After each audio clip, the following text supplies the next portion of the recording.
আজি ভোগালীৰ উৰুকাৰ বজাৰত নিজে পালন কৰা থলুৱা মাছ উজনিৰ ৰাজ্যক খুৱাব খোৱাং ৰংবেলী বহুমুখী সমবায় সমিতিয়ে। প্ৰায় 2 শতাধিক লোকে পালন কৰা ৰৌ, বৰালি, বাহু, চিতল, শাল আদি প্ৰতি কেজিত মাত্ৰ 400-500 টকাত গ্ৰাহকলৈ আগবঢ়াব খোৱাং ৰংবেলী বহুমুখী সমবায় সমিতিয়ে।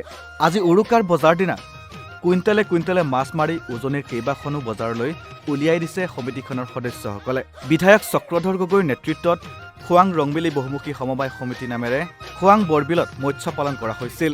বিলখন নিজত লৈ মাছৰ পোনা মেলা হৈছিল। কেইবাবছৰ ধৰি পালন কৰি অহা এই মৎস্য বৰ্তমানলৈকে কেইবাটন মাছ বিক্ৰী কৰিছে সমবায় সমিতিখনে। নিজে পালন কৰা মাছ বজাৰলৈ উলিয়াই দি আনন্দিত হৈ পৰিছে ৰংবেলী বহুমুখী সমবায় সমিতিৰ সদস্যসকল।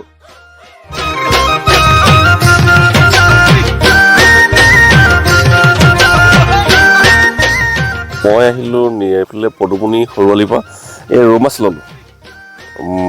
ল'লোঁ মানে ফুকনদাক ফোন কৰিলোঁ। ফুকনদাই কৈছে যে মাছ আছে, ব'লক মই যাওঁ বোলো বৰবিলৰ পৰা। বৰবিলৰ মাছটো সঁচাকৈ সোৱাদ, যথেষ্ট সোৱাদ। আজি মাছ দেখি এজনী লোভেই লাগি গৈছে, সেইকাৰণে আজি ৰৌ মাছজনী 4 কেজি মানৰ এজনী লৈ ল'লোঁ। প্ৰতি বছৰে আহোঁ, প্ৰতি বছৰে আহি নিওঁ। এতিয়া তাকে চাইছোঁ কোনজনী ভাল, যিজনী ডাঙৰ সেইজনীকে লৈ লৈছোঁ। আৰু আজি খাদ্যৰ সম্ভাৰ মাছ আছে, মাছ ঔটেঙা দি ধুনীয়াকৈ খাব লাগিব। অলপ পুৰিও খাব লাগিব। মাছৰ বৰবিলৰ মাছৰ তৃপ্তি যথেষ্ট ভাল, ইভু মাছতকৈ যথেষ্ট ভাল। বৰবিল অঞ্চলৰ মাছখিনি লোকেল মাছ হয়, কোনো ভেজাল নহয়, ভেজাল নাথাকে ইয়াত।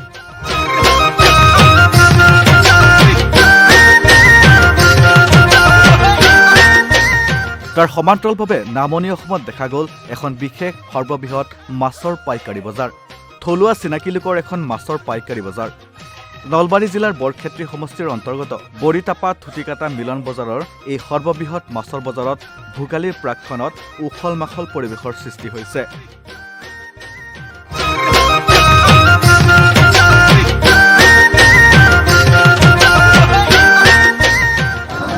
ভোগালী বিহুৰ উৰুকালৈ মাজত মাথৰ কেইটামান খন বাকী। ৰাজ্যৰ বজাৰসমূহত এতিয়া উভয় নদী হৈ পৰিছে ভোগৰ সামগ্ৰী। আৰু মই বৰ্তমান উপস্থিত আছোঁ বৰক্ষেত্ৰী সমষ্টিৰ নলবাৰী জিলাৰ এখন পুৰণি মাছ বজাৰত। আৰু ইয়াতো দেখিছে বিভিন্ন ঠাইৰ পৰা অহা লোকে লোকাৰণ্য হৈ পৰিছে মাছসমূহ ক্ৰয় বিক্ৰয়ৰ কাৰণে। আৰু মোৰ সহযোগী ইয়াৰ পৰিৱেশটো দেখাব।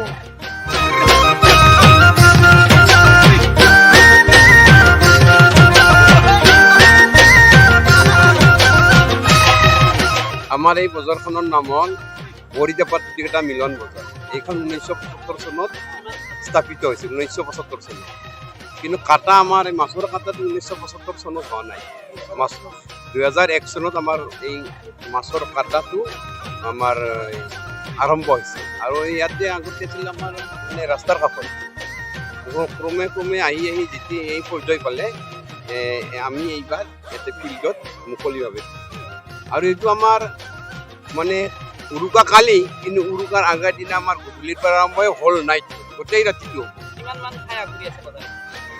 আমি ইয়াতেতো প্ৰায় 12-15 বিঘামান মাটি আছে। ইয়াত ধৰক গুৱাহাটীৰ পৰা আহে, কামৰূপ ডিষ্ট্ৰিক্ট, বঙাইগাঁও ডিষ্ট্ৰিক্ট, ইফালে মচলপুৰ, বৰপেটা, এনেকৈ মোটামুটি 6-7খন ডিষ্ট্ৰিক্টৰ মাছ আহে। প্লাছ ইফালে আপাৰ আছাম মৰিগাঁৱৰ পৰা, ইফালে বেংগলোৰৰ পৰা, মানে বেংগলোৰৰ মাছখিনিও আহে। এনেকৈ গোটেই এই অসমৰ প্ৰায় লখিমপুৰৰ পৰাও আহে মাজে মাজে কেতিয়াবা। মৰিগাঁৱৰ পৰা কিন্তু ডেইলি আহে। আৰু আজি ইয়াত বজাৰ নাই, ৰাতি আমাৰ হ'লচেল মাৰ্কেটটো মোটামুটি ৰাতিপুৱা 4-5টাৰ ভিতৰত আমাৰ শেষ হ'ব হ'লচেল। আৰু বা ৰিটেইল প্ৰাইচটো থাকিব, ৰিটেইল চেলটো সেইটো থাকিব। কিন্তু আমাৰ হ'লচেল, আমাৰ এই বজাৰখন হ'লচেল, ইয়াত ৰিটেইল চেল নাই। মেক্সিমাম বেপাৰীয়ে খোৱা মানুহ আহি আছে, কিছুমান চোৱাও আহিছে, আৰু কিছুমানে প্ৰাইভেট মানুহ, কিছুমানে উৰুকাৰ কাৰণে নিবাৰ কাৰণে আহিছে। আমাৰ এইটো 2001 চনত এইখন মাছৰ মাৰ্কেটখন 2001 চনত, আৰু আমাৰ বজাৰখন 1900।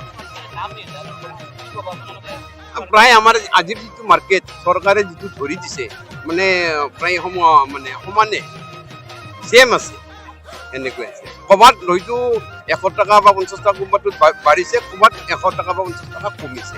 মোটামুটি এভাৰেজটো একেই আছে চৰকাৰে ধৰা। অসমৰ ভিতৰত আমাৰ এইখন বৃহৎ মাৰ্কেট, নামনি অসম বুলিয়ে নহয়, নৰ্থ ইষ্টৰ ভিতৰত ইমান ডাঙৰ মাছৰ মাৰ্কেট নহয়।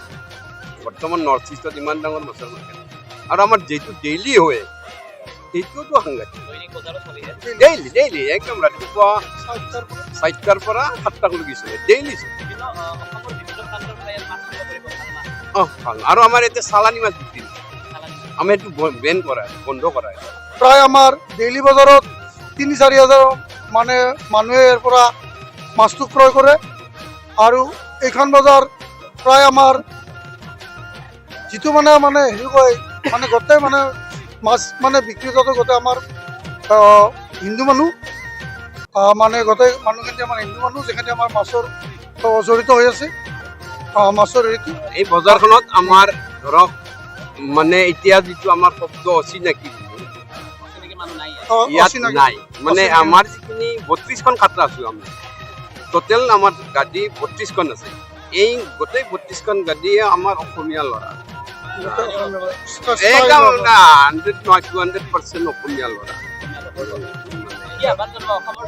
আমি এই চেগতে আমি অসমৰ বিভিন্ন প্ৰান্তৰ ৰাইজক ভোগালী বিহুৰ শুভেচ্ছা জনাইছোঁ, লগতে নৱবৰ্ষৰ শুভেচ্ছা জনাইছোঁ। আগন্তুক বছৰটো ভালে ভালে যাওক, শান্তিৰ পৰিৱেশ এটা গঢ়ি উঠাও অসমত, সকলোৱে ভালেদৰে আমি মিলি জুলি থাকোঁ আৰু এই বজাৰখনক লৈ আমি ভৱিষ্যতে ইয়াক কেনেকৈ বঢ়াই নিব পাৰোঁ আমি তাৰে চিন্তা কৰি আছোঁ। ৰাইজৰ সহায় সহযোগিতা আমি এইবাৰ যেনেকৈ দেখিছোঁ অৱৰততে আমি ৰাইজৰ সহায় সহযোগিতা পাওঁ। অসম এই ৰাইজক এই জগতে আকৌ এবাৰ ধন্যবাদ জনাইছোঁ। ভোগালী বিহুৰ শুভেচ্ছা। মৰাণৰ পৰা গৌতম মোহন আৰু নলবাৰীৰ পৰা ভৱজিৎ বৰ্মনৰ প্ৰতিবেদন, নৰ্থ ইষ্ট নাও।